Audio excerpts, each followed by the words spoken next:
Muy buenas tardes. Muchas gracias por la invitación en primer término. Y en segundo término, pues sí estoy muy nervioso porque hay mucha gente. Y yo generalmente acostumbro a darle una charla a la gente de Genmol, pues, a descrestar a los de Genmol.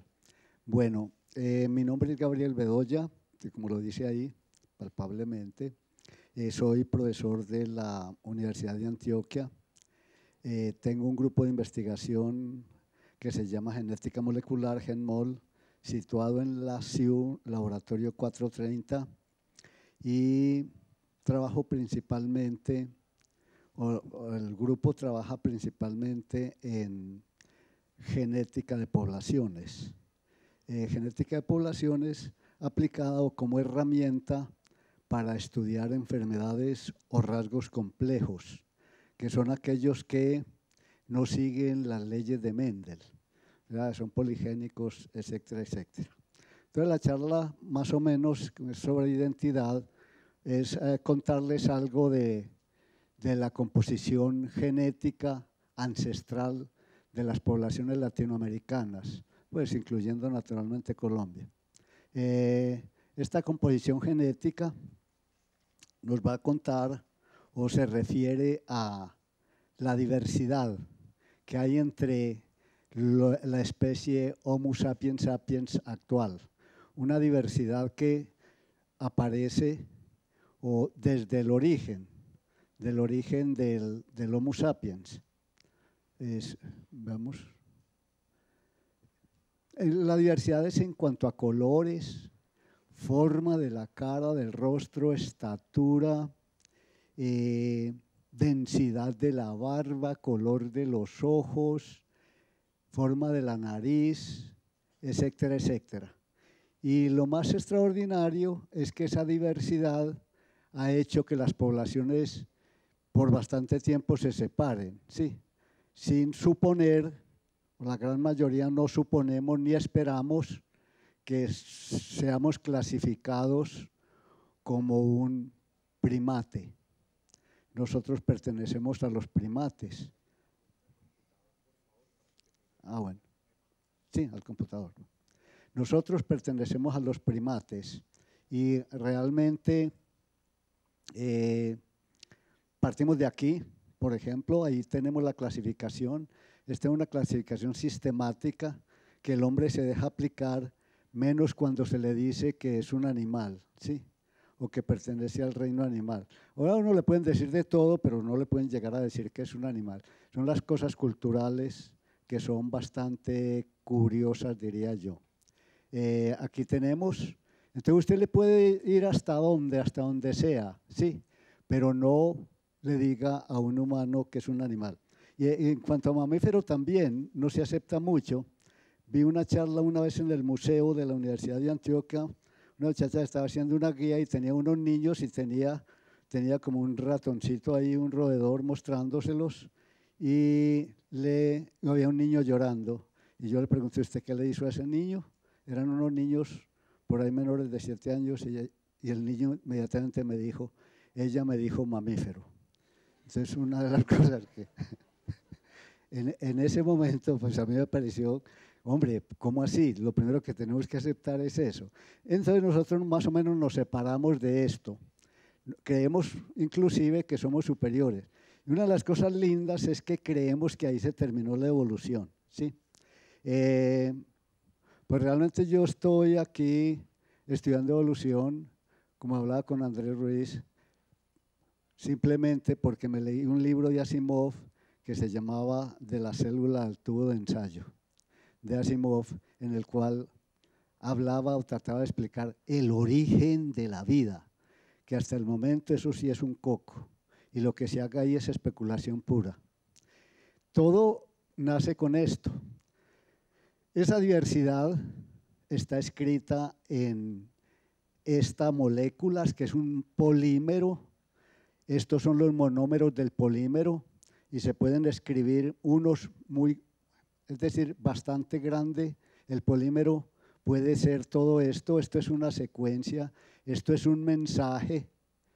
Este mensaje que yo tengo, que recibí de mi madre y de mi papá me dice que sea Homo sapiens sapiens, es decir, que ande en dos patas, que razone, que llore la pérdida y que ría. Y eso no lo hacen sino la gente de esa especie, o las cosas de esa especie, como somos los humanos. Éramos varias subespecies, pero han desaparecido algunas. Esa es la teoría. Bueno, aquí está escrito en ese DNA, más o menos, y vámonos o miremos cosas como estas. Por el año 50 se descubre que, y específicamente en el 62, reciben un premio la gente de Inglaterra, Watson y Crick, por sacar este modelo. Y miren que es un modelo. Bueno, mirar anécdotas. Una vez hice la primera genoteca que hice, o primera manipulación génica que hice, la hice con un sacerdote jesuita español. Y yo le pregunté a él, ¿usted trabaja en DNA? ¿Y usted es jesuita? Y me dijo, esos modelos son iguales. ¿O tú has visto realmente la molécula de DNA? Miras, es una representación. Lo mismo hago yo con Dios. Dios es un modelo. Y actualmente se habla de la hipótesis de Dios y la hipótesis evolutiva. Y hay que sopesarlas y mirarlas con mucho respeto. Esto es más o menos un paradigma que es en esa molécula, está escrita, bien escrita, la secuencia que me indica a qué especie pertenezco, la secuencia que me indica qué facultades tengo, la secuencia que me indica un montón de características que me hacen de la especie, la secuencia que me indica que debo tener un Dios, porque es que parece que el humano sin un Dios no podría vivir, cualquier Dios que sea.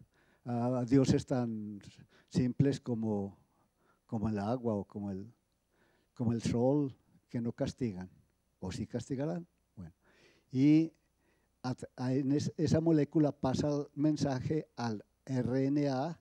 Esto es un paradigma porque cada vez que uno lo hace, encuentra lo mismo y lo mismo y lo mismo, RNA. Esto se llama transcripción, transcribe el mensaje a esta molécula, y esta molécula que es de RNA y se diferencia muy poquitico con esta, también es un polímero fino, etcétera, etcétera, pero esto es molecular, entonces pasa el mensaje a la proteína. Y la proteína es la que sabe, la proteína es la que lleva a cabo, la que produce el ATP para poder vivir, que es la energía. En este momento estoy gastando gran cantidad de ATP, pero cada vez menos porque estoy cayendo en homeostasis. Y lo más increíble es que Leontin, un evolucionista, dice que quien sabe no es el DNA, quien sabe es la proteína. Pero los cambios tenemos que ir a verlos en el DNA. Esto es el DNA, una comunicación entre las moléculas que parece ficción. Esta molécula, que es de proteína, es una proteína, mete unos deditos dentro de, eso es animismo puro, mete unos dedos dentro de la cavidad de la secuencia, porque esto que tenemos aquí es monótono. Hay todas las moléculas gordas y duras de la vida, del sistema vivo, y yo lo llamo sistema, aunque mucha gente diga que no le puede llamar sistema. Ese sistema vivo tiene cosas como estas que son sistemáticas, ¿sí? Tiene esto unas cavidades y ahí es reconocido, esto mete un dedo, y la proteína se llama dedos de zinc. Y esa proteína de dedos de zinc le dice, mijo, a trabajar, ¿sí? ¿Y qué es lo que él tiene que trabajar? Producir RNA. Es todo lo que la molécula hace. Y esa molécula, usted es esclavo de esa molécula, porque usted va a buscar una persona para pasar esa molécula a la siguiente generación. Eso es su historia en la Tierra. No es para que usted hable de genética molecular o cosas de esas. No, realmente es para que pase esa bendita molécula que se llama el gen egoísta a la siguiente generación. Un superautor que es disque muy ateo, dice que habla del gen egoísta y el gen altruista. Pero es muy bonito llevar esto a esos principios. Esto es ya más enredadito, ¿no? Pero si ustedes miran, ahí están conversando los dos, la molécula de proteína y la molécula de DNA. Ahora bien, algunos cambios, ¿dónde está eso? ¿Dónde lo encontramos? Vamos a lo humano, lo encontramos en lo que se conoce como el genoma humano. Nosotros somos unos eucariotes porque tenemos un núcleo. Esto es el núcleo. Y en ese núcleo contenemos la mayor cantidad de nuestro genoma. El genoma es toda la cantidad de DNA que se mide en nucleótidos, en esas letricas, adenina, guanina, timina y citosina. Son como 3.000 millones. 3.000 millones, hay cromosomas. Este cromosoma, por ejemplo, miren qué cosa tan terrible, tiene 1.000 millones de esas letricas, 1.000 millones de pares de bases. Este otro 1.000 millones. Estos se supone que deben ser igualiticos, porque uno viene de la mamá y otro viene del papá, pero entonces va a depender de muchas cosas que sí sean o no iguales. Pero todo esto sería, hasta por aquí lo llamamos autosomas, que tanto una mujer como un hombre tienen la misma número de esos cromosomas. Cada cromosoma es un hilo de ese DNA que les mostré. Y tenemos dos que nos hace hombres o nos hace mujeres, que determina el género, ¿no? El género biológico y bioquímico. Un cromosoma X y uno Y. Este Y, si se tiene, va a producir testículos y características sexuales y barba, ¿sí? Y voz ronca y un montón de cosas que lo que hace un macho de Homo sapiens, ¿sí?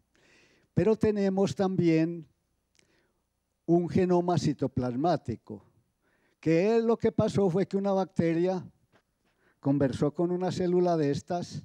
Esta célula le quedaba muy difícil hacer, no era capaz de hacer energía suficiente para mantenerse, entonces tomó como simbionte esta molécula. Esto es la mitocondria y la mitocondria es indispensable absolutamente para hacer el ATP. Dependemos de la mitocondria. Si la mitocondria deja de funcionar, nos morimos. Yo me estoy envejeciendo porque mis mitocondrias ya están muy malas. Uno, cada que respira, daña el DNA mitocondrial, cambia la secuencia y eso produce senitud y eso produce la vejez. Entonces ya uno camina más lento. Es muy bueno porque ya no se preocupa, ¿no? Porque, por ejemplo, ya no le da tusa ni cosas de esas así terribles. No sé, es una cosa como agradable, pero por el otro lado es muy grave porque es uno mirando o viendo cómo se está terminando su vida. Es muy increíble eso. Y generalmente es por eso, ¿no? Generalmente es eso. Bueno, no sé dónde va. Aquí tenemos la mitocondria, ¿sí? Esta mitocondria, miren, es un DNA circular y son 16.500 nucleótidos únicamente. Con estos 16.500 nucleótidos, parece increíble, se hace toda la energía del organismo, sabiendo que tenemos 3.000 millones o 6.000 millones porque recibimos de la mamá otros 6.000, otros 3.000 y del papá 3.000, pero esos no hacen ATP. Y quien hace ATP es esta bendita mitocondria, que en casi todos los mamíferos o en todos tiene el mismo tamaño, una cosita muy pequeña, pero muta muy fuerte porque produce radicales libres de oxígeno cada que funciona. Es increíble eso, pues son pleiotropismos muy especiales. Aquí la tenemos, que tiene una mitocondria en términos generales, ¿sí? Miren, 15.400 pares de bases, ¿sí? Tiene 2 RNA ribosomales, que esto es para hacer proteínas, esto también es para hacer proteínas, la maquinaria de proteínas, pero no tiene sino 13 proteínas. Y en una respiración, solo una unidad de esas respiratorias tiene 70 proteínas. El resto vienen ¿de dónde? Del bendito núcleo, ¿sí? Tiene una región inclusive que varía mucho, varía demasiado y se le llama control, porque ahí se inicia o de ahí empieza la replicación, ¿sí? Y esto es lo que tiene la mitocondria. Y entonces la mitocondria la hereda uno directamente de la mamá. Y por ende, si yo sigo las huellas de cambio que tiene una mitocondria, puedo decir de dónde son sus matrilinajes, de dónde son sus linajes maternos. Esta población que tenemos aquí en un 99%, porque yo ya me volví experto en mirar mi gente, mirarme yo y mirar la gente, eso sí lo he aprendido muy bien. Estoy casi seguro que casi en 100% nuestras mitocondrias son amerindias, son indígenas, ¿sí? Así sea muy blanco usted, muy blanquito y de ojos azules. Levante la mano, ¿quién es blanco y de ojos azules? Bueno, es muy posible que usted blanco y de ojos azules tenga mitocondria amerindia. ¿Usted sabe si tiene o no? No sabe, bueno. Podríamos averiguar si tiene, ¿no? Ahorita, después les diré un tip más o menos qué hacer para eso. Ahí, cuando nosotros empezamos a trabajar en Genmol, una de las primeras cosas que hicimos fue mirar la mitocondria.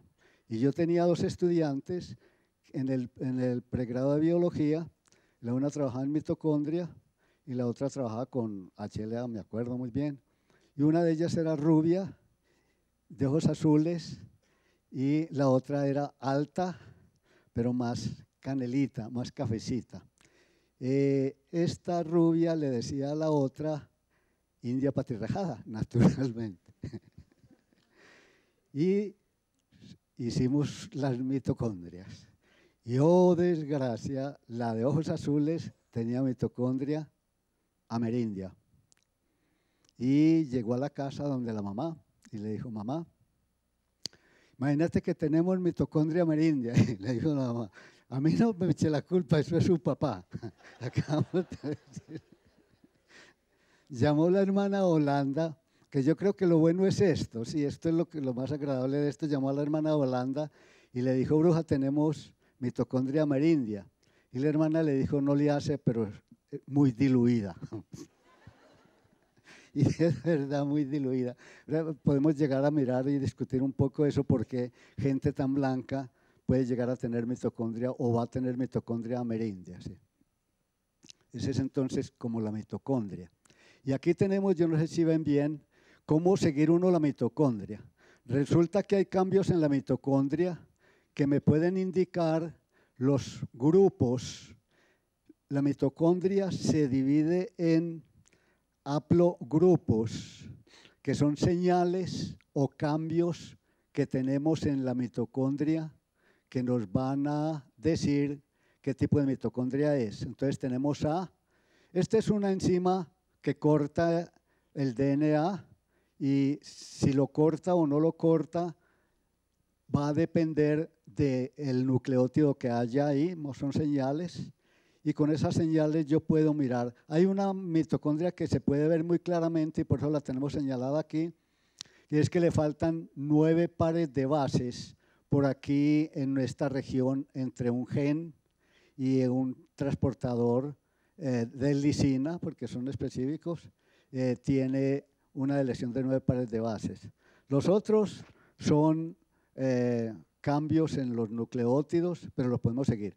Entonces nosotros en los primeros trabajos haríamos mitocondria A, mitocondria B, mitocondria C, mitocondria D, es lo que encontrábamos aquí en América, aquí en Colombia y aquí en Antioquia específicamente.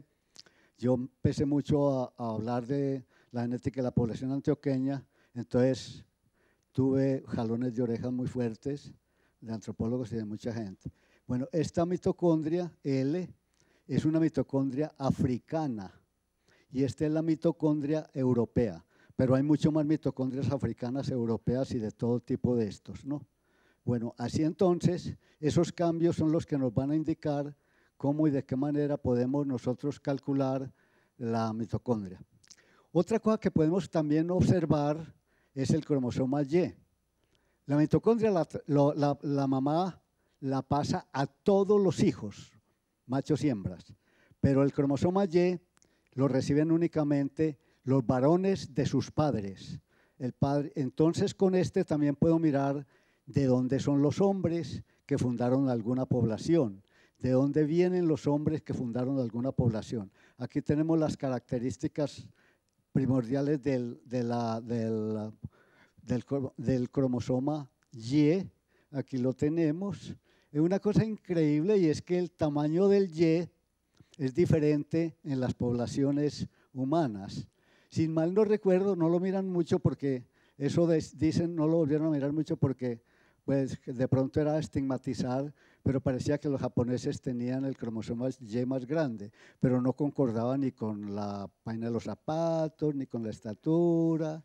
Entonces, decían, es un marcador que no sirve como para mucho, ¿no? Pero hay polimorfismo o diversidad en el tamaño del cromosoma Y. Bueno, el cromosoma Y a la vez, al mismo tiempo, se puede mirar así de esta manera. Y tenemos también haplogrupo en el cromosoma Y y los podemos localizar en el mundo también, como por ejemplo, tenemos el E, que es subsahariano, el D está en el Mediterráneo, el C en Europa, el AB en catalanes, el ALA en Europa, el BB en amerindios y el BA en amerindios, estos dos en amerindios. No está ahí algunos marcadores especiales que me indican si el cromosoma Y es sefardita o no es sefardita, porque tiene un marcador que se llama coenin. Los marcadores simplemente son cambios en la secuencia, porque miren cómo vienen, de dónde vienen, y miren este, por ejemplo, por mostrarles como algo, miren aquí que una citosina pasa a timina, entonces si tenemos la timina ya es B, y por aquí venía citosina, la citosina muta a la timina, y esta es una manera muy bonita y es el principio fundamental para calcular la diversidad genética de cualquier especie. Es esto lo que nos hace diferentes, esos cambios sutiles, ¿no? Ahora, no importa que usted tenga cromosoma Y mediterráneo, catalán o europeo, eso no lo va a hacer mejor ni peor, ni lo va a hacer más inteligente, posiblemente, porque la inteligencia es muy compleja, ¿no? Entonces, con eso podemos calcular más o menos el cromosoma Y. Entonces, lo que yo les quiero decir, tengo una secuencia de un gen que al cambiar puede llegar a dar resistencia a HIV-1, el virus, el retrovirus que produce el SIDA. Y miren lo que pasa. Aquí estamos mirando 1, 2, 3, 4, 5 y 6 secuencias, y dentro de esas 6 secuencias en algunas tengo adenina, en otras timina, 1, 2, 3, en otras guanina. Esto se llaman alelos, o sea que tengo 3 alelos ahí que los puedo determinar, pero hay otra cosa más bonita, y es que se puede también mirar, yo puedo mirar la frecuencia. Esto lo llamo un lugar genético o locus. No lo olviden, es lo que llaman locus. En ese locus, que lo puedo contar o lo puedo localizar, contando desde aquí, tengo mi locus, taque, y digo frecuencia de T, 1, 2, 3, 4, 5 y 6, 1, 2, 3.5. Frecuencia de A, 1/5, y frecuencia de G, 2/5. Y aquí tengo otro locus, pero en el cual ya no tengo sino 2 alelos. Uno trabaja más con estos, y lo más espectacular es que la gente que hace biología y la gente que hace genómica actualmente habla de los SNPs. Estoy trabajando con SNPs. Un SNP es eso, un cambio de un nucleótido. Este es un SNP y yo me puedo referir a él. Ese SNP está en el locus fulano y este está en el perano, y A y T forman lo que se conoce como un haplotipo. Y esos haplotipos puedo irlos sumando uno con uno, otro con otro, otro con otro y tenerlos largos. Y esos haplotipos largos son los que trabaja, por ejemplo, en el laboratorio mío, María Antonieta Cara. Y trabajan todos los que están haciendo actualmente, calculando los fragmentos que vamos a ver de los cromosomas, ¿sí? Y puedo pintar un cromosoma con esos haplotipos y eso se llama, la metodología actual se llama chromosome painting y es muy poderosa y muy bonita y va a cambiar todo lo que les estoy diciendo o a aumentarlo o a tener más información y es increíble dónde vamos a llegar sobre el conocimiento del genoma de este mamífero. Es muy increíble eso, ¿no?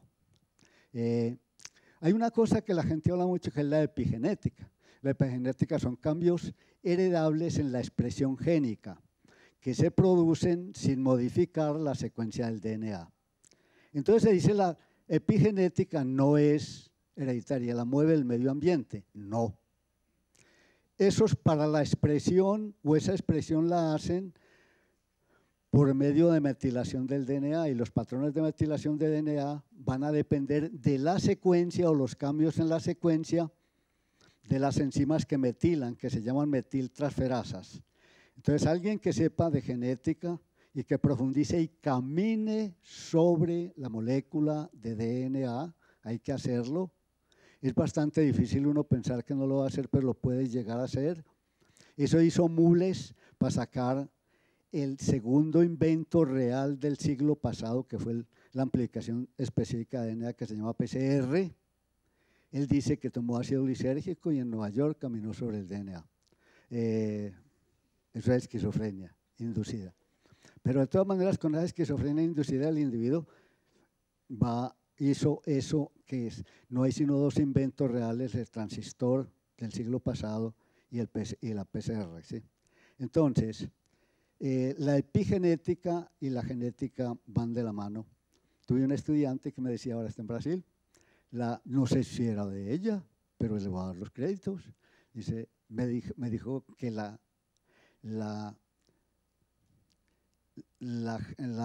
genética propone y la epigenética dispone. Bonito, ¿no? Importante, porque la gente cree que lo epigenético nada tiene que ver con la genética y no es realmente así. Esto es lo que se llama epigenética. Entonces, muchachito, de mirar ese perrito, adquiere el fenotipo del perrito. Pero de verdad, si ustedes sí han notado de pronto que el dueño que adquiere la cara de perro. Observen y me dirán, porque así lo veíamos, ¿sí? ¿Qué era la epigenética realmente? ¿Sí? ¿De dónde venimos? Esto sí es lo más importante. Vamos a ver más o menos de dónde venimos. Venimos por allá, yo no hace mucho rato, pero fue en el siglo pasado terminándose que descubrieron este cosito. Me pareció muy increíble. Miren, en este tenía un gen que produce o es capaz de producir la vaina del sonido, ¿sí? La vaina del sonido en el oído, se expresa en el oído.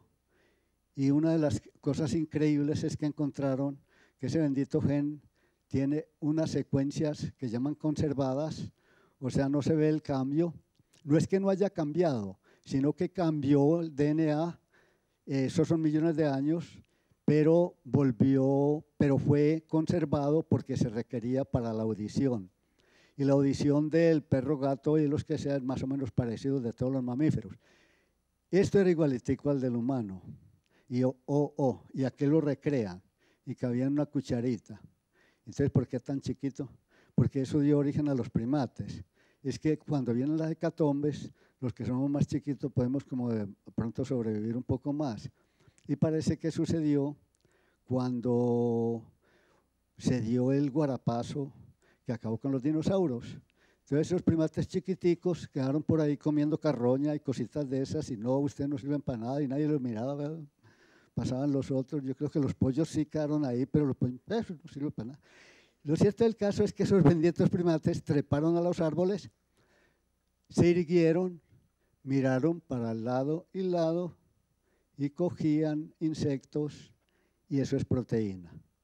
Y nosotros somos fruto de eso. Muy asqueroso, ¿cierto? Pero puede ser, no solo especulación, sino que existen esto como este tipo de cosas, ¿no? Mírenlo ahí, una eosimia. Y estos dos sí, pues ya más o menos sí están bien determinados que son, venimos de ahí con cola y todo aquello. Y aquí sí está un árbol filogenético en el cual nuestro primo más cercanito es este. Yo digo que por eso se llaman primates los primos.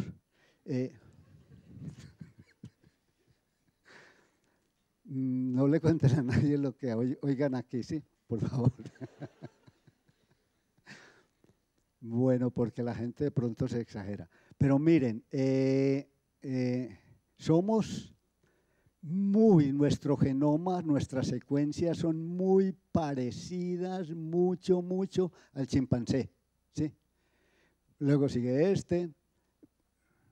Estos son los simios grandes que llaman simios sin cola, ¿sí? Del viejo mundo, y este es Homo sapiens, cualquiera de nosotros. Más o menos esto, ahí tenemos las relaciones filogenéticas, obsérvenlas bien. ¿Cómo se han encontrado comparando las secuencias? Por ejemplo, secuencias de mitocondria y secuencias de algunos genes, y ahora secuencias genómicas que se llaman big dates, o sea, datos gigantescos, que la única diferencia que hay con los poquitos que nosotros hacemos es que estos requieren mucha computación, ¿sí? Porque son millones de secuencias o de SNPs, de esos que veíamos que los van a comparar, ¿sí? Millones de esos. Y tenemos ahí las relaciones. Nosotros somos, los más cercanos somos con chimpancé, que es Pan pamiscus y Pan bonobo. Es muy lindo porque estos dos chimpancés somos más cerquita a Pan pamiscus. Y la diferencia entre Pan pamiscus y Pan bonobo y Pan bonobo es Pan troglodites, que es el chimpancé, y Pan pamiscus, que es el bonobo. Son unos chimpancés chiquitos, supremamente amables y absolutamente promiscuos y vegetarianos en su gran mayoría. Y el Pan troglodites es capaz de matar a otro chimpancé para comer la carne, a otro primate para comer la carne, y le ofrece a las hembras inclusive carne que la pasan con hojas, y ahí viene aquello de la ensalada, ¿no? Pero lo que uno le queda es, ¿por qué nuestras secuencias son tan parecidas al que es agresivo? ¿Y será que la agresividad en el humano es un destino? Y eso ahí vienen los antropólogos y los padres y quien sea, y es horrible lo que uno está diciendo ahí, porque nosotros tenemos libre albedrío. Este cliente fue el que se atrevió a decir eso, ¿no? Venimos del mico. Y ¿quién era él? Era de la dinastía de Erasmus Darwin, un científico de Londres supremamente prestante y familiar de Galton, primo de Galton, que creó la eutanasia. Y la eutanasia dice que el hombre entre menos diverso, más moral es. ¿Sí?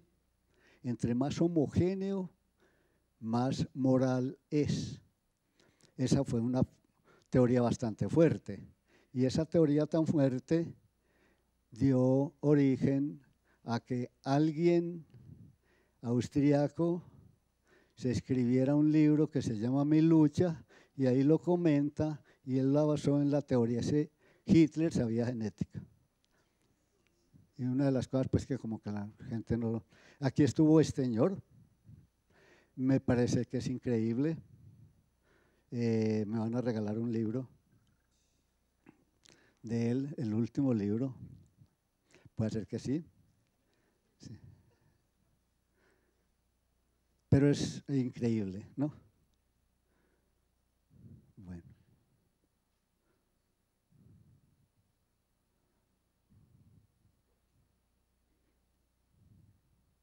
Más o menos, así por encimita, vamos a ver que existen un montón de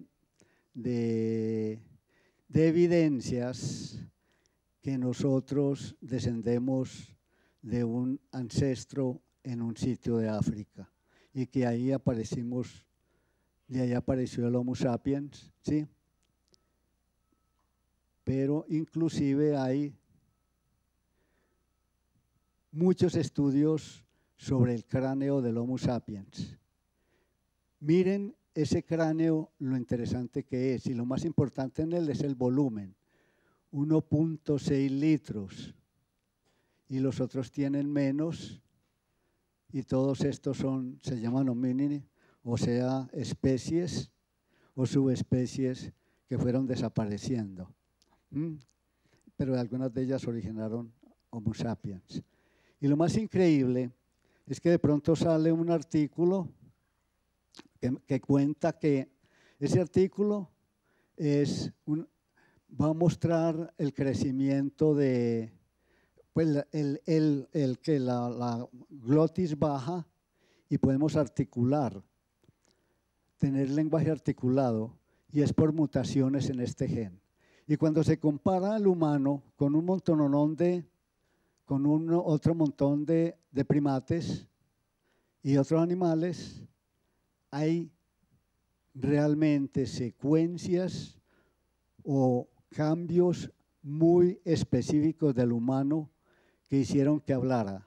Pero lo más bonito es que lo encontramos también en Homo neanderthalensis y Homo denisoviano.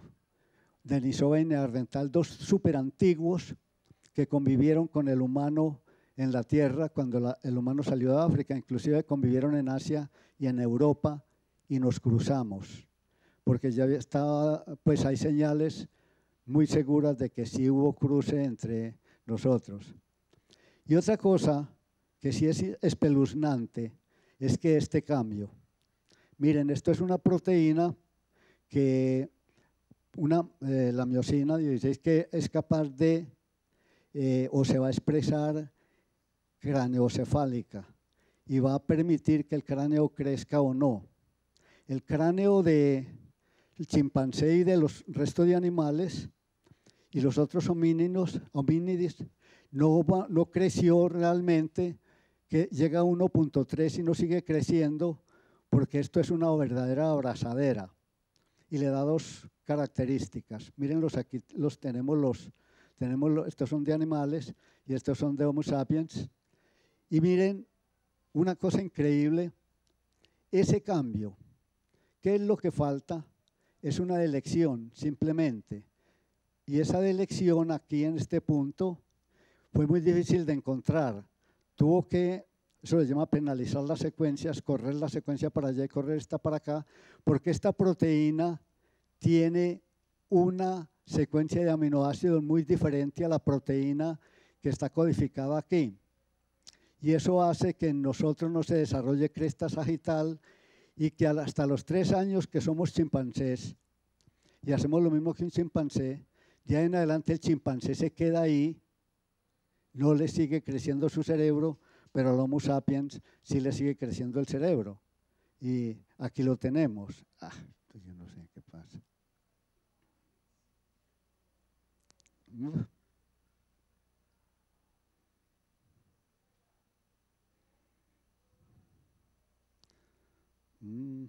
No sé, ya me perdí.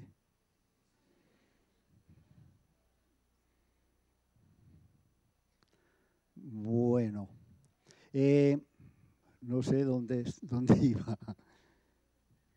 No creo que lo encuentres ya. ¿No? Un help.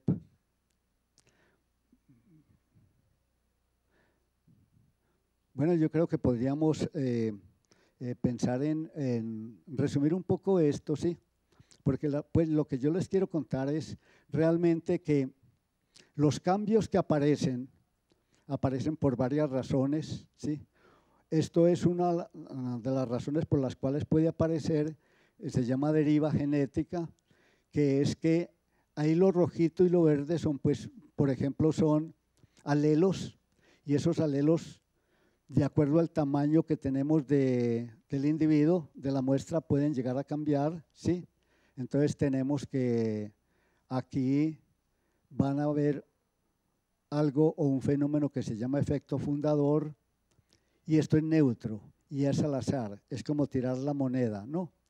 Porque el tamaño de las poblaciones va cambiando y a medida que va cambiando pueden aparecer unos genes y desaparecer otros, ¿sí? Y eso nos da esta característica. Eso hace que el color de la piel sea diferente. Y realmente el color de la piel es diferente porque hay mutaciones en este receptor que es de la melanocortina. Y ese receptor de la melanocortina es muy increíble porque es un receptor que también puede intervenir en el dolor y puede intervenir inclusive en la entrada de algunos virus y puede intervenir en muchas cosas. Y lo más importante es que interviene en el color de la piel. Pero todo el mundo puede sufrir una mutación de estos o la sufrió al principio. Pero lo que sucede es que, de acuerdo a la salida de África de la migración, esta gente que tiene algunos cambios en el receptor o en la producción de la melanina va a ser seleccionada. Entonces van a haber factores de selección que son la luz ultravioleta, porque la luz ultravioleta es necesaria para fijar la vitamina D. Y la fijación de la vitamina D tiene que ver con la osificación.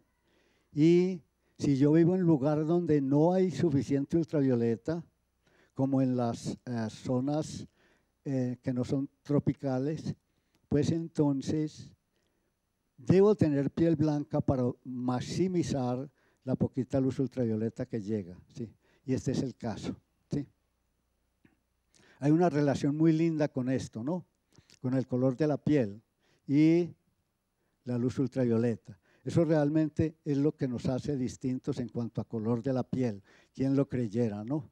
No es que no es tal vez lo que hizo Noé, que él bebió y se empelotó y se dice que uno de los hijos, creo que 2 hijos de él, se rieron. Usted se me va para África, usted me va para Asia. Eso dice, eso me contan a mí, pues me dice que la Biblia dice eso, ¿no? No, es por eso, es por esto, por la luz ultravioleta, simple y llanamente. Esto, por ejemplo, también es como interesante, y es que nosotros, todos los mamíferos, tenemos que destetarnos porque si no la madre no podría volver a tener, sobre todo en muchos mamíferos, no podría volver a tener hijos. Se quedaría ahí, ¿no? Porque se quedaría lactando todo el tiempo. Pero entonces nosotros adquirimos resistencia a la lactosa. Pero existen en muchos lugares donde la gente tenía vacas y cosas de esas, se desarrollaron vacas, tienen persistencia.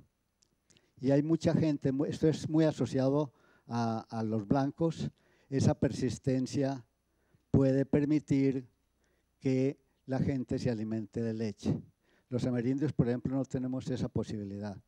Este es otro caso que se denomina genotipo económico. Y el genotipo económico simple y llanamente consiste en que, miren, cuando se tiene épocas de hambrunas o de frío intenso, las personas que tienen barriga sobreviven, ¿sí? Pero cuando esas personas llegan ya a tener bastante disponibilidad, o sea, la Coca-Cola y todo aquello, se vuelven obesos. Eso parece increíble, ¿no? Y se llama pleiotropismo antagonista. Y lo notamos, nosotros lo trabajamos en el laboratorio porque hay un fenómeno, una serie de genes que dan resistencia a insulina, ¿no? Y esa resistencia a insulina es producida por la obesidad o depende de la obesidad. Entonces, esa resistencia a insulina puede llegar a tener estas características, o tener hiperglicemia, sufrir diabetes, o tener dislipidemias, triglicéridos y HDL bajos y triglicéridos altos, o tener, y parece increíble, o tener hipertensión arterial. Y observen esto, y esto es casi clásico, ¿no? Y se repite bastante. Actualmente está muy revaluado porque es que la disponibilidad en la época en que lo midieron no era muy buena, pero miren, los africanos pueden tener esto, se expresa la resistencia más que todo en esto, no indica que no tengan lo otro. En los amerindios se expresa principalmente en diabetes y en los europeos en dislipidemias, ¿sí? Es increíble. ¿Por qué los amerindios diabetes? Y los amerindios tienen mucha barriga. Y es muy increíble. Pues, la barriga pues es muy chiquita, mucho más pequeña que la uno de estos, ¿sí? Y yo alguna vez escribí un libro, voy a escribir un libro que se llama La barriga de los chinos y el lenguaje de los gatos. No me pregunten en qué consiste el libro, pero más o menos va a ser eso, ¿no? Porque también tengo una teoría de que en todo gato hay un chino encarnado, ¿no? Entonces, que pregunte por qué, no sé por qué, tal vez por la forma de los ojos, ¿no? Bueno, y hay mucha cantidad de selección o cosas que se seleccionan, uno se queda asustado con los africanos que viven en el desierto, que tienen que correr mucho. Todos esos africanos que tienen alta velocidad, los que llegaron a Jamaica, es porque tienen que volar, tienen en el músculo unos genes que les permiten ese arranque. Hay otros que tuvieron que cazar detrás de él, que todavía son cazadores recolectores, todo un día pregando que se canse la hiena o que se canse el tigre, hágale, y el tigre cansa. Es mentira, se van a cansar. Pero pues de pronto otro animal de presa sí. Pero entonces tuvo que darle todo el día y esos son los de hacen maratones largas, ¿no? Pero hay unos que tienen cambios para utilizar el yodo, que son los pigmeos, porque en esa región del Congo hay poco yodo y casi todos los bantulos de talla alta sufren de bocio, ¿sí? Y los pigmeos no sufren porque tienen unas mutaciones, han evolucionado en ellos de esa manera, ¿no? Bueno, aquí tenemos lo mismo, pues de los croissants, ¿sí? Y metámonos entonces ahorita así un poquito a contarles lo de la mezcla. La mezcla es más o menos esto, ¿sí? Este es lo que se conoce como la mezcla. Miren, uno puede mirar una población. La mezcla también se llama migración en genética de poblaciones. Yo tengo dos poblaciones aisladas o flujogénico y las dos poblaciones que están aisladas acumulan cambios diferentes la una de la otra. Eso se llama especiación alopátrica si fuéramos un árbol u otra cosa, porque nosotros esperamos que los humanos no estén especiando. Personalmente, los humanos están especiando. Lo que pasa es que la especiación se va a demorar 1 millón, 2, 3 millones de años y el humano solo tiene 200.000 años, ¿sí? Entonces, estamos muy tranquilos, ustedes no van a especiar, tranquilos, no se preocupen, pero sus predecesores de años sí lo van a hacer, ¿no?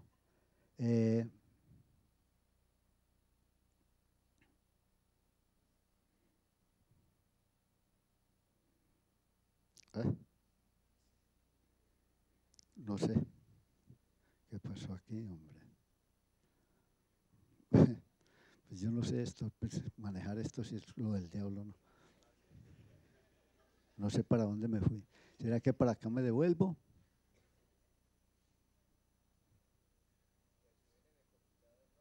¿Eh? Sí, sí. Para atrás. Ahí, sí. Muchas gracias.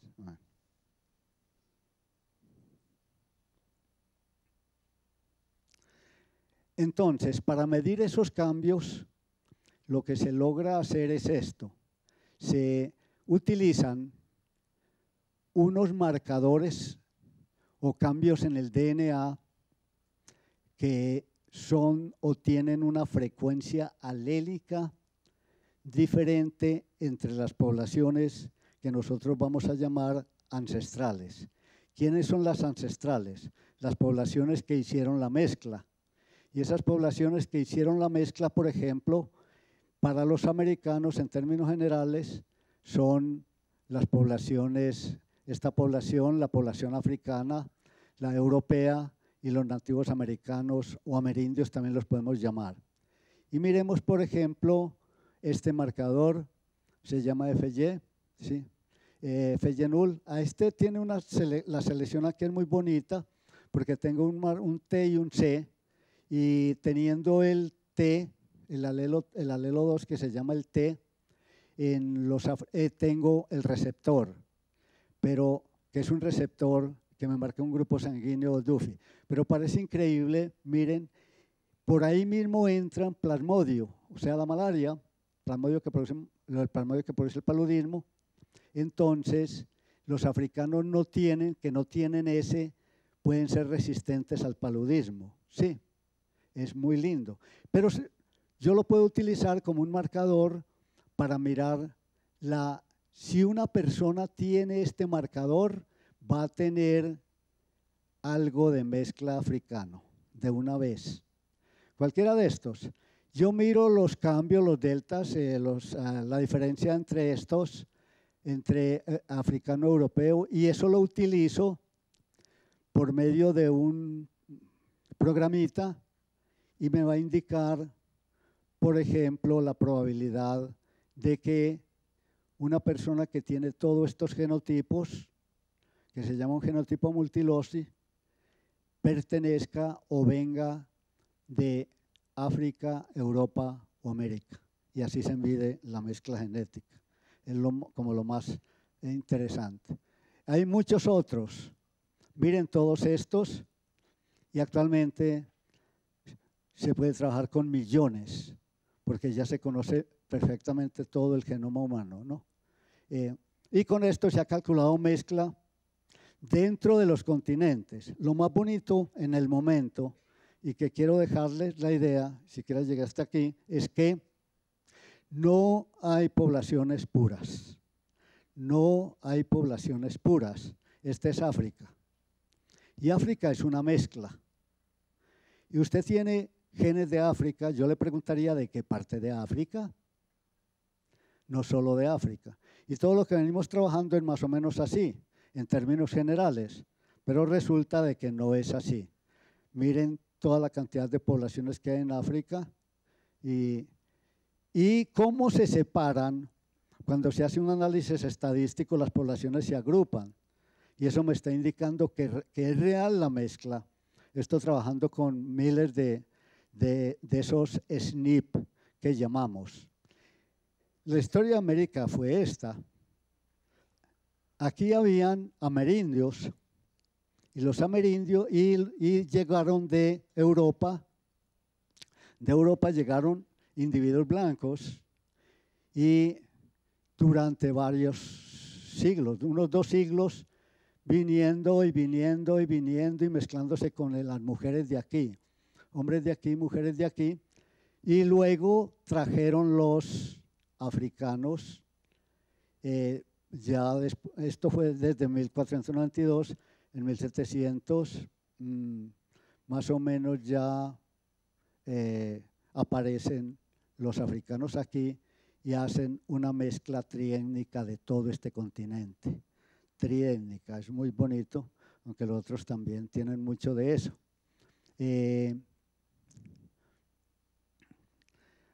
Miren, hay una cosa interesante, por ejemplo, este es un trabajo que se hace con grupos sanguíneos. Desde mucho tiempo atrás, desde 1922, se dieron cuenta que los grupos sanguíneos son diferentes, tienen el A, B y 0, ¿cierto? A, B y 0 tienen diferentes frecuencias en las poblaciones. Y esto se utilizó por Sandoval, inclusive estuvo Yunis también, en el 93, y miren, hicieron una medición muy chévere la mezcla de caucásico, indígena y negro. Alguien me decía que uno no debe decir afroamericano, porque entonces el yo no podría cantar la canción. Hay que decir, así es específico que se diga esto. Pero ellos trataban esto así, de esa manera. Lo que pasa es que le hemos puesto mucho misterio a la cosa y yo creo que no hay necesidad de pensar en eso. Como lo llamen a uno, a mí si me dicen indígena, me digan lo que quieran, no. Me decían en la escuela negrito, porque pues no era negro del todo, sí. Entonces, cuando iba, por ejemplo, a una rumba, y yo me persigo mucho los afroamericanos, dije afroamericanos, los negros, y llegaba y me hacían apartar, y me hacían, yo quedaba solo ahí, pasaba el aguardiente por aquí, por aquí. Siempre me pregunté por qué, hasta que alguien me dijo, no, mijo, es que usted allá no cabe. Bueno, esto es los cromosomas Y que llegaron inicialmente. ¿Cómo llegaron los cromosomas Y? ¿De dónde vienen? Más o menos se puede inclusive averiguar eso. Esto es los que entraron a América, ¿no? Y estos ya son resultados más o menos que se han hecho, ¿no? Los primeros estudios en genética, en GenMol, nos muestran esto. Tenemos vascos, catalanes, sefarditas, cromosomas Y, árabes, africanos e indígenas, ¿sí? Y la mitocondria es casi toda indígena. Miren, solo 1% de indígena, el 1% de indígena, de africanos 5%, y el resto son europeos. Pero hay sefarditas. Pero en los sefarditas, ahora con los trabajos de ahorita, y las compañías están demostrando que una cantidad de gente de Colombia tiene ancestros o sefarditas. Y eso es bien interesante porque usted puede ir a España sin pasaporte, ¿sí? Este es un trabajo de las mitocondrias, ¿sí? Más o menos cómo están las mitocondrias, los linajes mitocondriales, de los primeros trabajos que hizo GenMol. Estos otros que no se pudieron medir y estos son los resultados. También un árbol con el cromosoma Y de cómo se relacionan los indígenas en Colombia, también se hizo. Y este es uno de trabajo de también de GenMol, en el cual se está mostrando las frecuencias de amerindio europeo y africano, ¿sí? En Colombia con mitocondrias. ¿Sí? Este es un trabajo que ya responde a algo que se hizo en Candela y es muy bonito, miren, ya se trabajaron aquí con otros un montón de marcadores, ya más marcadores, y es el resultado. Pero lo más interesante es que los resultados concuerdan mucho, pues no están muy lejos los unos de los otros, ¿sí? No están muy lejos los unos de los otros. Entonces, más o menos en el 2009 hicimos el consorcio Candela. Y se puso Candela porque la sigla en español y en inglés era la misma y era para estudiar la diversidad y la evolución de Latinoamérica. Y en el momento es mucho el resultado que hemos tenido, gran cantidad de resultados. Ha trabajado mucha gente, han salido unos, entrado otros. Me imagino que aquí está Claudia y está Sandra, que trabajaron en esto de Candela. William, si de pronto vino, yo no sé si vendría. Es que muy torcido, pero si de pronto vino. También estaría, porque estuvo involucrado en el grupo Candela. Esto es Candela y ahí están cómo se conformó. En Inglaterra lo organizó Andrés Ruiz Linares, que fue el fundador del grupo de genética molecular. Me lo entregó a mí, me dejó el chicharrón a mí. Y porque realmente es un chicharrón porque actualmente hay muy poco dinero para continuar estos trabajos y que son muy básicos, parece que nos sirvieran para mucha cosa, pero realmente es muy triste que, por ejemplo, se disminuya uno, no pueda trabajar en estas cosas básicas que son la base para hacer medicina personalizada con el tiempo. Es Candela. 2.000 individuos en estas poblaciones que tenemos ahí. En cada una de ellas, Colombia, Brasil, Perú, Chile. En Argentina se tomaron una muestra, pero no se han organizado, pero allá hay uno de los analistas. Se está trabajando a unos niveles muy lindos. Me siento supremamente orgulloso de haber hecho Candela. ¿Alguien que para retrocederlo? Sí.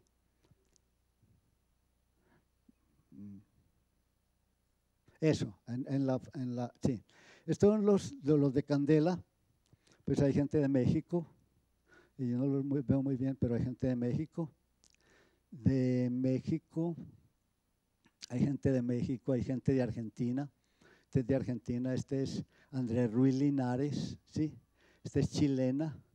Este chico está aquí, ahí en el auditorio, yo no sé si se iría también. Ya se debe haber aburrido y se fue.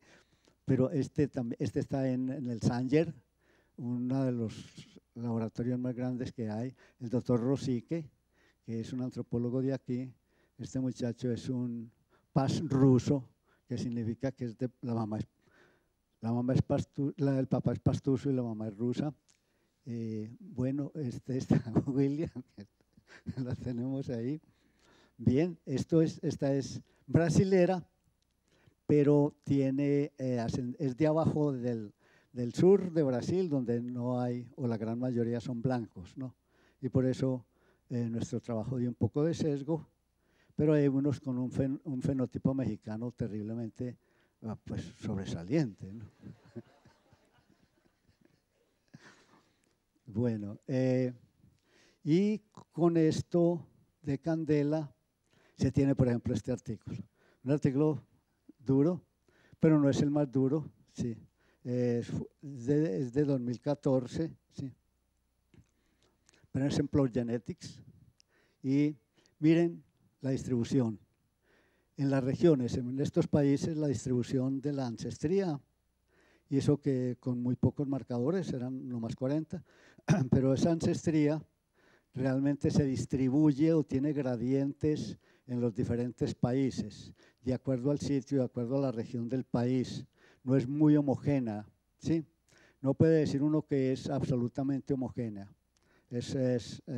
Tiene distribución, en unos hay más europeo que en otros, en fin, etcétera, etcétera, incluyendo Colombia, ¿sí? Ajaja.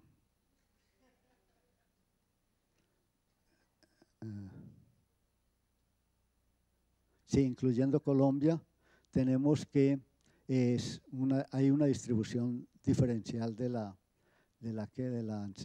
ancestría o de la mezcla genética. Miren, por ejemplo, Colombia, cómo se distribuye y cómo se distribuye cada uno de los miren Chile, de los componentes, que son 3 componentes para América, que son amerindio, africano y europeo, ¿sí? Es un trabajo, uno de los mejores trabajos que hay en este momento en Latinoamérica mostrando esto. Pero de todas maneras hay mucha gente trabajando y hay muchos resultados y resultados muy bonitos. Esto lo hizo la gente de UCL, un grupo de estudiantes de doctorado de Andrés Ruiz Linares. Hicieron una gran recopilación, es la recopilación más bonita que hay y ahí miran ustedes que hicieron muchas cosas. Por ejemplo, ahí está el lenguaje en toda Latinoamérica, en toda América. Es increíble lo que hicieron estos chinos. Ahí está el lenguaje, distribución de otras características, ¿sí? Cómo están distribuidas algunas características.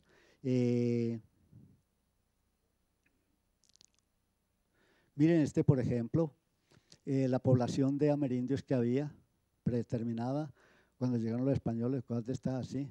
Entonces tienen una cantidad de datos muy grandes y muy bonitas, y es de 2017 y sería bueno que lo miren porque es un artículo muy bonito. Aquí tenemos, por ejemplo, mezcla y con algunos, por ejemplo, miremos todos estos. Juan et al.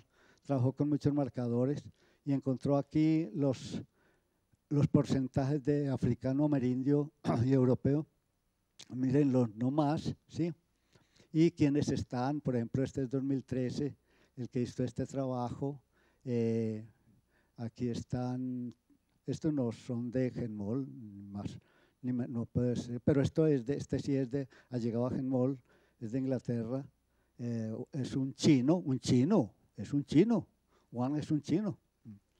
Y Ruiz Linares era el jefe de él, que ahora se fue por donde el chino. Los chinos son de cuidado. Está Juan otra vez, Ruiz Linares.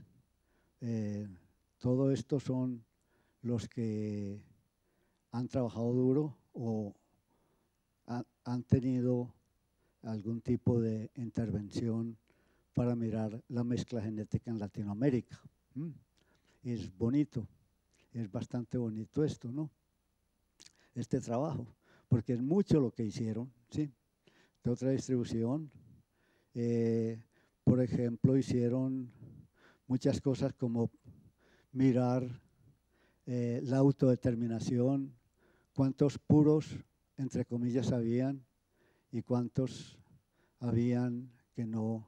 Miren, este es un trabajo que es bastante interesante, que es más o menos ya como específico para los países y para Colombia uno de ellos, que es lo mismo. Aquí tenemos la distribución y tenemos 4 categorías.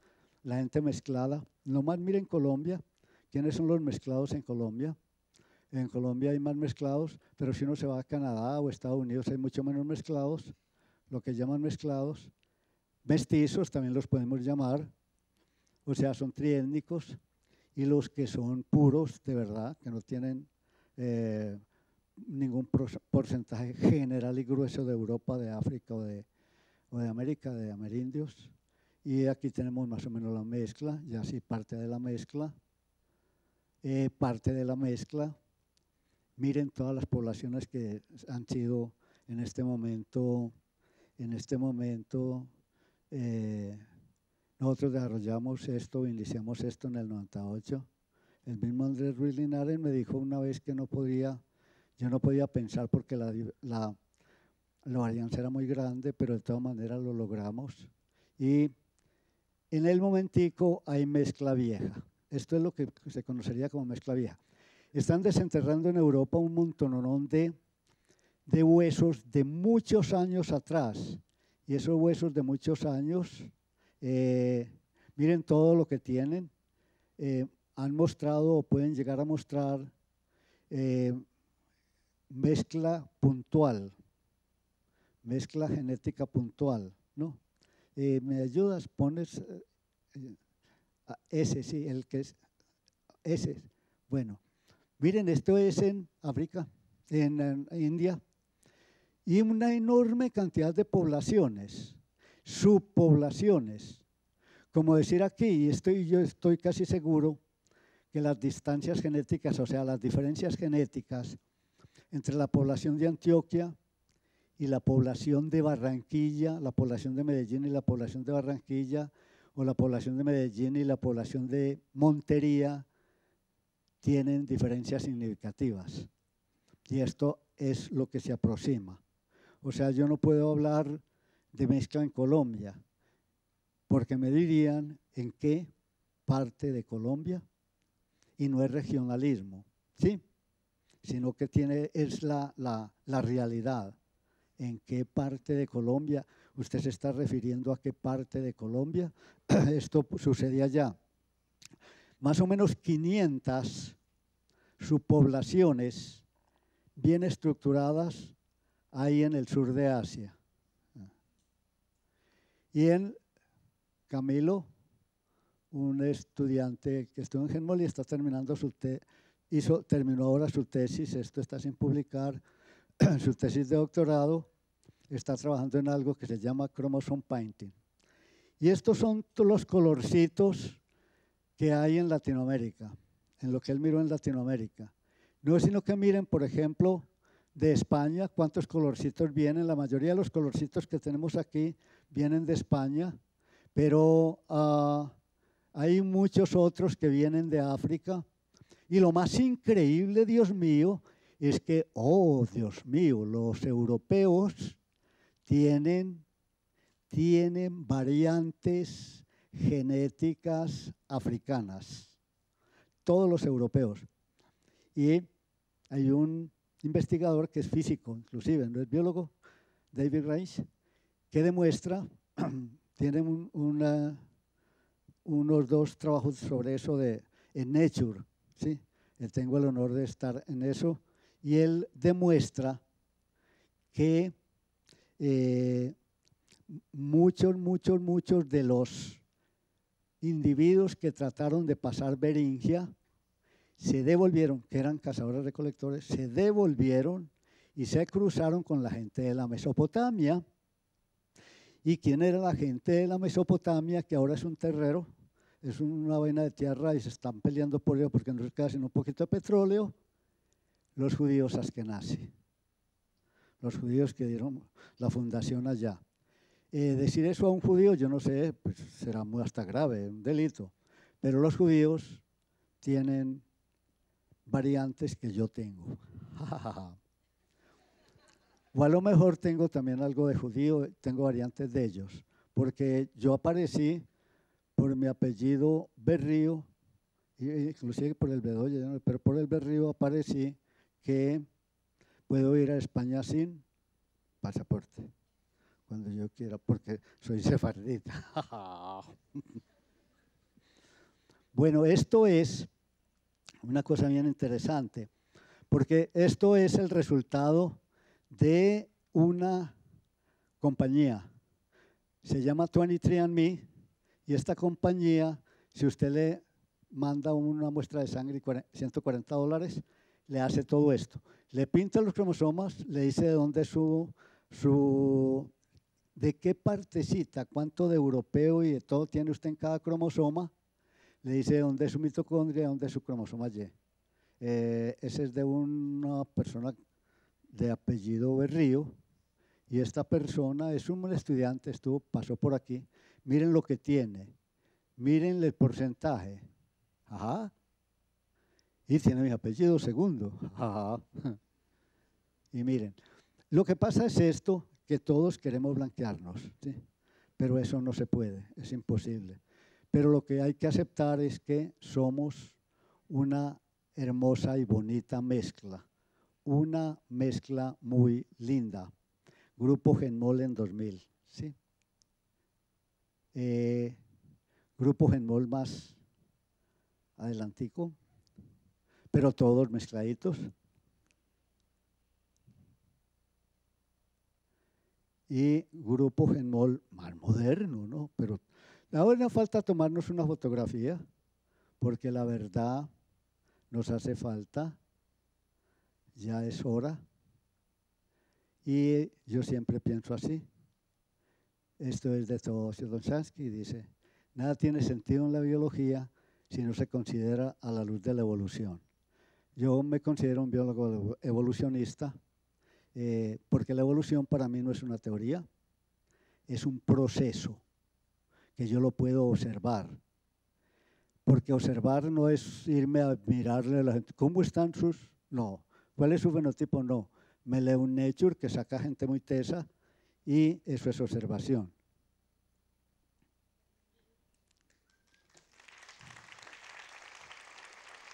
No sé.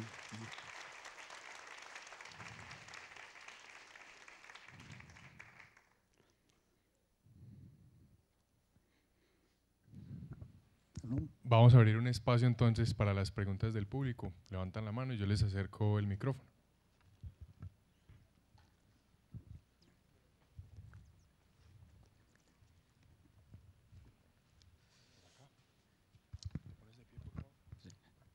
Buenas tardes, yo soy Andrés Guerra.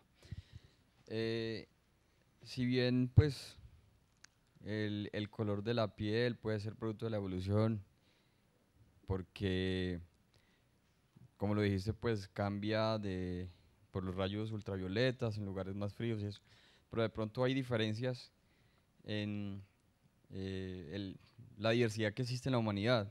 Hay un negro que es con los labios más pronunciados, hay un indio de India que es como con la cara más ovalada. Ya se dice larga. hindú, pues diles hindú que se puede decir hindú. Sí, cambiaron ya. Sí. Indios somos nosotros, yo soy indio. Yo diría que indígenas. No, soy indio. ¿Sí? Por- Hindú, el indio es el nativo americano e hindú, que era la religión únicamente, ya puedes decir hindú. ¿Sí? Ok, gracias. Entonces, ¿me podría explicar, por ejemplo, eso? ¿Por qué se dan las diferencias entre pues, el fenotipo, qué sé yo, la apariencia de una Sí, persona? sí, exactamente. Sí, te entendí perfectamente. Es que la diversidad no es solo el color de la... Miren, hablemos del color de la piel, ¿sí? La gente sale de Europa y salen de Europa a frío y cosas de estas, en fin, etcétera, etcétera, y a un lugar donde la luz ultravioleta no llega directamente. Entonces, salen dos tipos de individuos. Los que tienen las mutaciones en el receptor de la melanocortina 1, el receptor 1, y los que no la tienen, porque las mutaciones se dan en todas partes. En África tenían un color más oscuro, ¿cierto? Porque la luz ultravioleta llega muy directo, pero ya saliendo de África necesitaban tener un color claro. ¿Cuáles sobreviven? La selección, eso es selección. La gente sin vitamina D se muere y los que tienen vitamina D sobreviven. ¿Cuáles sobreviven? Los que tienen la mutación que les da color de la piel blanco. Así funciona la evolución. Ahora bien, en África las características de la cara, yo siempre me he preguntado por qué la nariz del africano es así, tal vez porque tiene que enfriar el aire, porque está el trópico, pero África no es solo el trópico, África tiene hasta lugares donde hay casi estaciones, ¿te pillas? ¿Sí? Y eso hace que se diferencien. Pero África es increíble, hijo de madre, porque África en un solo sitio, una tribu no se cruzaba con otra para nada. Yo tuve una experiencia que me parece de lo más increíble con un antropólogo canadiense que vivió con una tribu de africanos.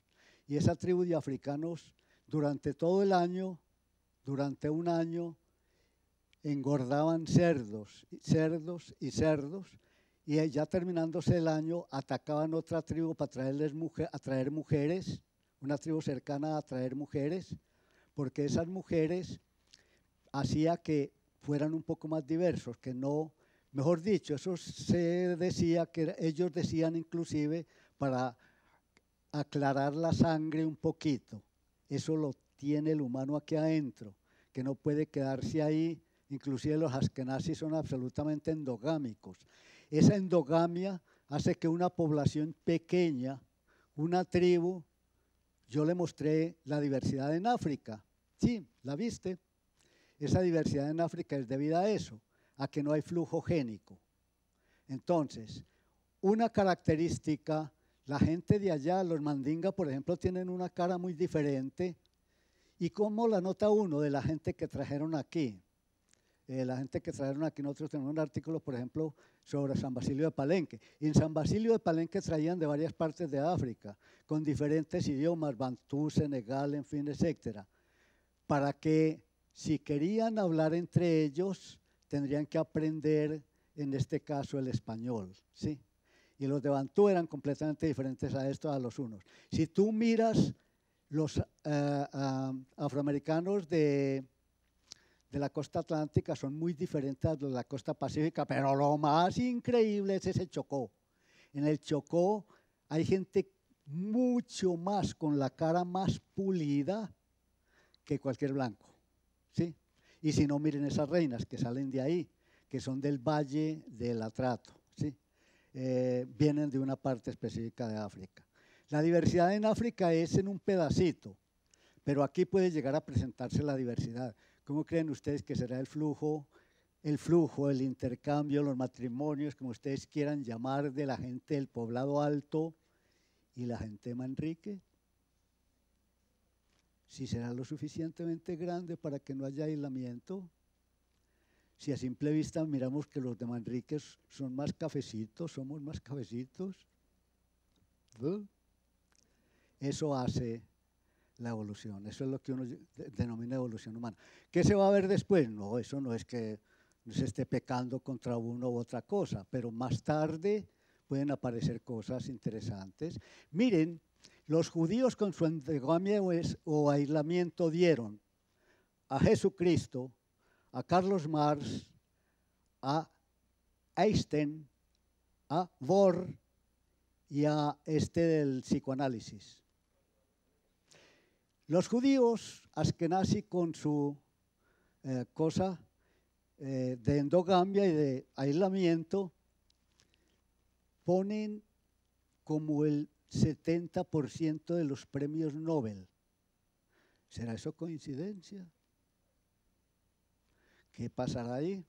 Hay selección. Se seleccionan aquellos que son homocigotos para determinada enfermedad y se va mejorando la raza. Ajá. Como la de los guaymarán que usted tenga. Los guaymarán se cruzan y aquellos que están muy mal se matan inclusive.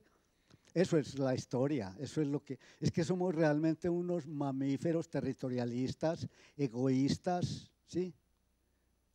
Pero muy hermosos, pues, porque a mí me da la impresión de que sí realmente nos editaron los extraterrestres. Pero cuando uno edita un genoma con CRISPR-Cas9, como en el momento, no sabe qué le va a responder después, porque las respuestas son emergentes. Ahora, lo que hay que tener es, pensar como yo, pues no lo vayan a hacer, pero sí pensar en que lo que uno está haciendo es haciendo evolución. Hacer evolución es antirreligioso, ¿sí o no? No sé.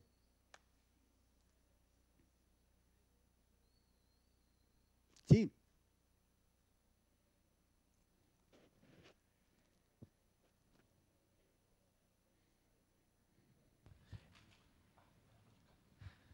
Buenas noches, profesor Gabriel.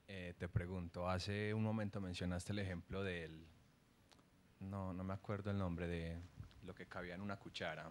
Y mencionaste que esos organismos… Sí, primate o cena, sí. Exacto, y mencionaste que los organismos de menor tamaño tienen mayor resistencia a Tuvieron. ¿Tuvieron? Es que la adaptación depende del medio. Mira qué pasaba. Duró mucho tiempo una nube sobre la tierra y todas las plantas se murieron. Sí. Desaparecieron los herbívoros todos y quedaron carroñeros de todo esto que iba cayendo muy pequeñitos. Estos animales eran muy pequeños. Por eso los pájaros no son tan grandes como los dinosaurios, a pesar de que son parafiléticos con ellos. Te pregunto, pero entonces esos cambios, esa resistencia es hacia la radiación, es decir, la radiación genera mutación, entonces… La mutación no la genera nadie. La mayoría de las mutaciones son espontáneas. Ustedes no saben cuántas mutaciones pueden tener, a no ser que aquí nos quiten el aire. Y algunos de ustedes podrían llegar a respirar esa cantidad pequeña de aire, pero cuando cambia el medio y el resto nos moriríamos. Eso es selección, eso es lo que se llama selección.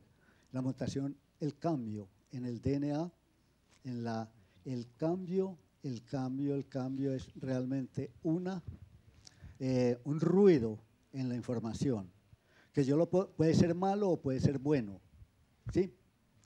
Pero cuando me doy yo cuenta de que es bueno, si es malo, de una vez me doy cuenta porque voy a hacer pero si es bueno, yo no sé. ¿Qué tiene que ocurrir? Que el medio ambiente cambie.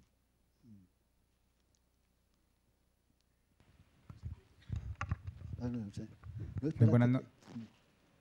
buenas noches, mi nombre es John Harry Giraldo y tengo una duda que es más como la historia, a ver qué tiene que ver con la genética.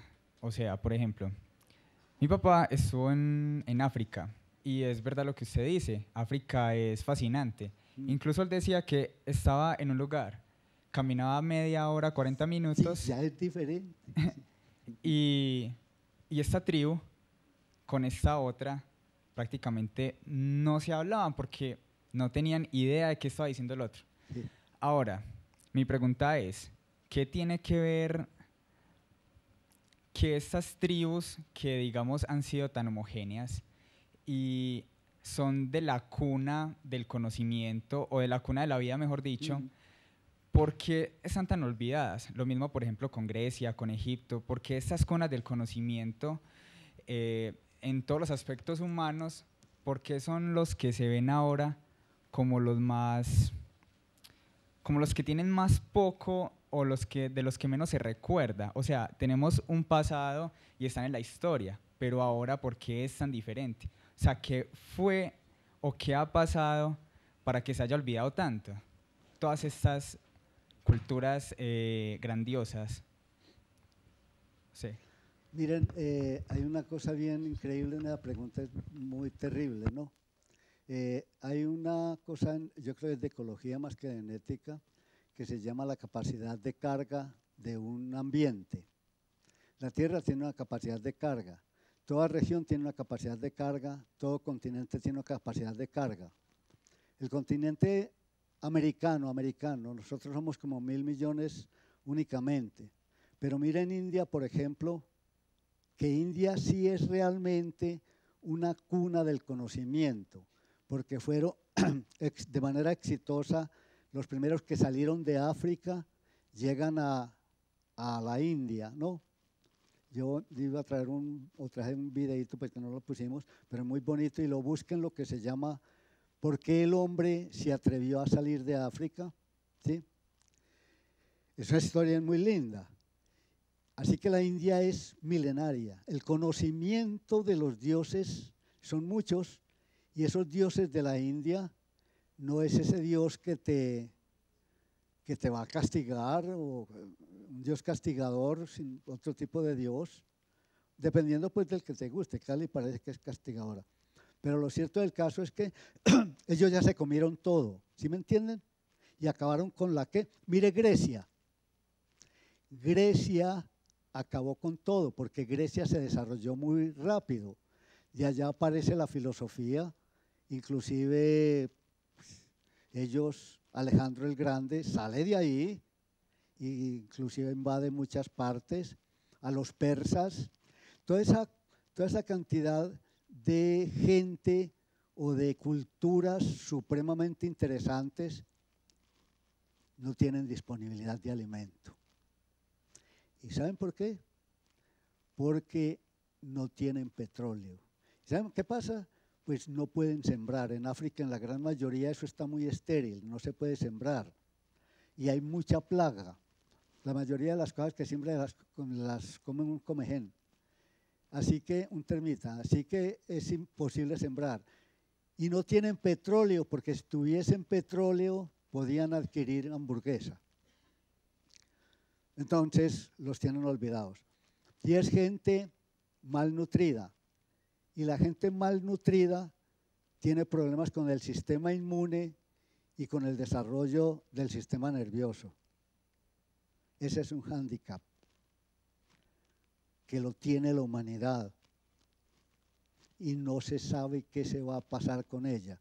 El problema de la humanidad en este momento no es el cambio climático, es que la K superó la capacidad de carga de la Tierra no puede con, ¿cuántos somos? 7 mil millones, 7 mil millones de personas.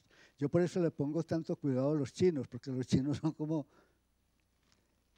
350 mil millones. Y miren que los chinos nos están engordando para después apoderarse del mundo y picarnos para el arroz de ellos. Porque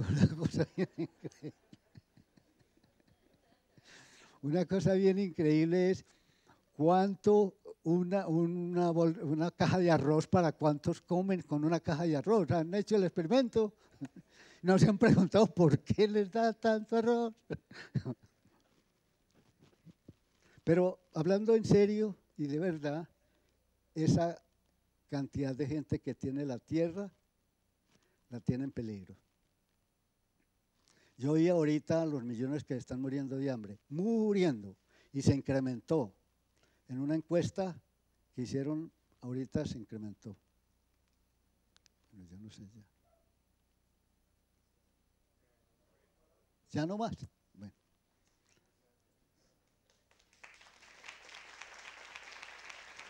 Mi correo por si quieren seguir hablando de esto, que yo podría hablar 3 días seguidos.